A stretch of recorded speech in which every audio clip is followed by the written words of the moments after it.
남자친구의 외도. 그런데 상대는 직장 내 유부녀 상사였습니다. 이 충격적인 이야기 지금 시작합니다. 사랑하는 남자친구가 외도를 하고 있다는 사실을 알게 된다면 어떻게 하실 건가요? 더 충격적인 건 그 상대가 직장 내 유부녀 상사라면요? 오늘의 이야기는 사연자분이 전 남자친구의 배신을 알게 된 뒤 이를 철저히 밝혀내고 복수했던 이야기를 담고 있습니다.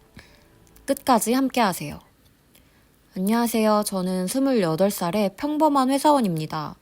제 남자친구는 저보다 1살 많은 29살로 지방 출장이 잦은 중소기업에 다니고 있었어요. 저희는 2년째 연애 중이었고 결혼 이야기도 슬슬 오가던 중이었습니다. 그는 항상 다정하고 저를 배려해주는 사람이었기에 저는 그 남자를 정말 믿었었어요. 그렇게 결혼 준비를 시작하자고 말하던 무렵부터 뭔가 이상한 기분이 들기 시작했습니다. 갑자기 회사 일이 바빠졌다며 늦게 퇴근하는 날들이 많아졌고 주말에도 출근해야 한다며 데이트를 못하는 일도 잦았습니다. 회사가 바쁠 수는 있지만 평소에 본인 회사가 워라밸이 좋다며 자랑처럼 하도 이야기를 했어서 좀 이상하다고 느꼈었죠. 우리 회사가 출장은 좀 많아도 그만큼 쉬는 날도 많거든. 주말에 출장 있으면 무조건 대체휴가 주고 워라밸은 진짜 꿀이야. 그런데 회사 분위기가 완전히 달라진 것 같아 보였어요. 요즘에 회사에서 좀 큰 프로젝트를 맡아가지고 그래. 좀 이해해줘. 그의 말에 저는 의심하기보다는 오히려 안쓰러운 마음이 들었습니다. 그가 외도를 할 거라는 꿈에도 생각하지 못했기 때문이죠. 그러던 어느 날 제가 우연히 그의 회사 근처에서 친구를 만나기로 했던 날이었어요. 마침 약속 시간도 남았겠다. 퇴근 시간 무렵이라 혹시 남자친구를 볼 수 있지 않을까? 보게 되면 놀래켜줘야지 하는 마음으로 그의 회사 건물 주변을 서성이고 있었습니다. 그런데 마침 남자친구가 회사 건물에서 나오는 게 아니겠어요? 멀리서도 옷차림을 보고 바로 알 수 있어서 반갑게 놀래켜주려고 했어요. 그런데 혼자가 아니었습니다. 그의 옆에는 단정한 차림의 여자가 함께 있었어요. 나이가 어려 보이지 않아 그냥 직장 상사인 것처럼 보였어요. 두 사람은 서로 웃으면서 이야기를 나누고 있었습니다. 단순히 상사와 부하 직원의 관계라고 생각했지만 이상하게도 두 사람의 거리가 좀 너무 가까워 보이는 거 아니겠어요? 여자의 촉이랄까요? 하지만 저는 괜한 의심이 관계를 망친다고 생각했기 때문에 아무 생각도 하지 않기로 했어요. 회사 건물 앞에서 두 사람의 행동은 자연스럽다면 자연스럽게 볼 수도, 이상하다면 이상하게 볼 수도 있는 모습이었어요. 둘이서 서로 손을 흔들더니 여자 상사는 다시 회사 건물로 들어가고 남자친구는 퇴근을 하는지 지하철역 방향으로 걸어가더라고요. 저는 남자친구에게 달려가 말을 걸었습니다. 오빠! 뭐야? 놀랬지? 뭐야? 왜 왔어? 오늘 소연이 만나는데 여기서 만나기로 했다고 이야기했잖아.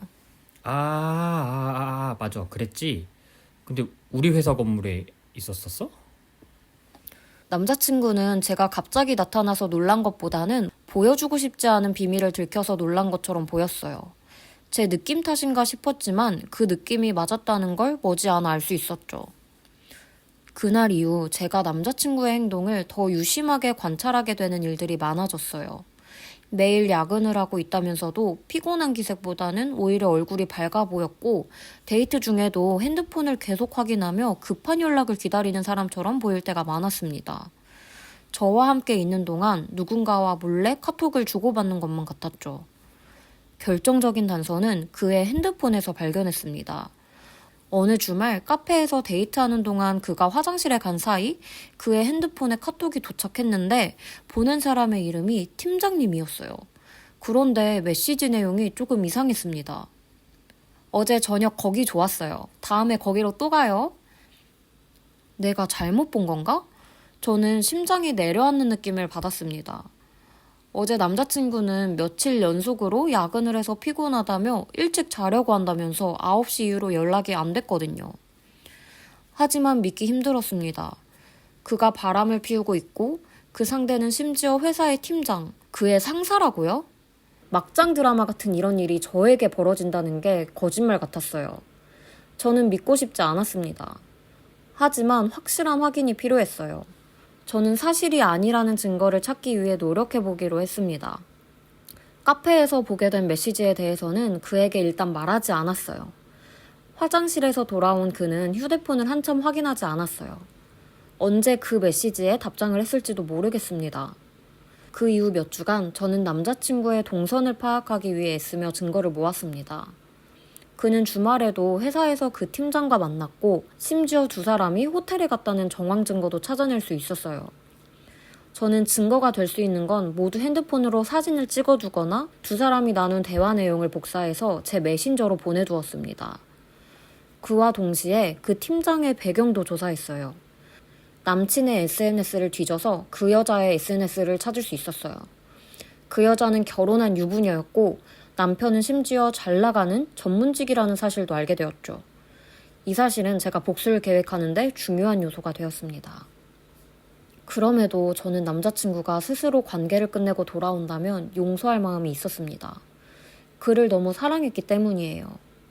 하지만 그는 단 한 번도 제게 솔직했던 적이 없었습니다. 제가 모두 알고 있음에도 거짓말을 일삼았고 어떻게든 저를 속이며 그 불륜 관계를 유지했습니다. 결국 저는 이 관계를 끝내야겠다고 생각했습니다. 결전의 날 저녁, 저는 그를 집으로 불러 준비해둔 증거들을 꺼냈습니다. 이거 봐봐. 오빠가 솔직하게 설명할 기회를 줄게. 어떻게 생각해? 그는 처음에 당황하며 모든 걸 부정했습니다. 아, 뭔 소리야. 그냥 우리 회사 팀장이야. 야, 누가 직장 상사랑 그러겠냐. 너 회사 생활 안 해본 사람처럼 왜 그래? 하지만 제가 가진 사진과 메시지들을 계속해서 하나씩 보여주자 그는 결국 모든 걸 인정했습니다.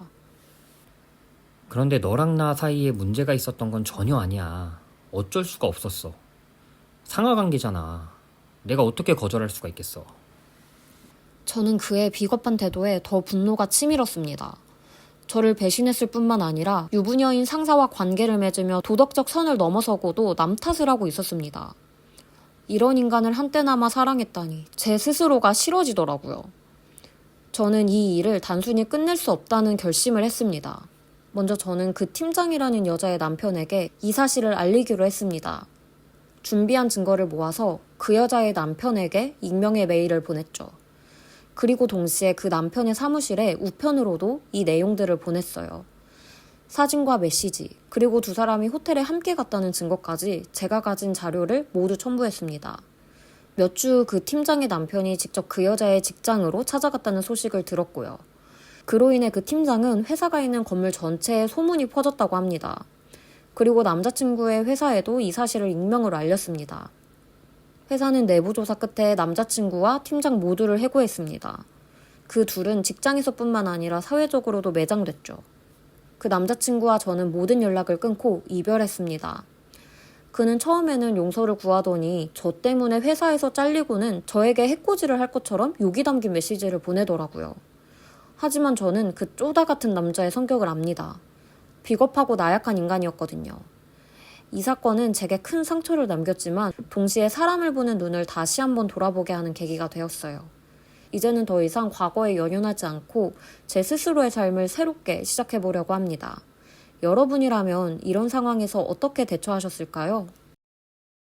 사람을 믿는 건 중요하지만 그 믿음이 깨졌을 때는 스스로를 지키는 것도 중요합니다. 이번 이야기가 여러분에게도 작은 경각심을 줄 수 있기를 바랍니다. 다음 시간에는 더 흥미진진한 사연으로 찾아뵙겠습니다. 감사합니다.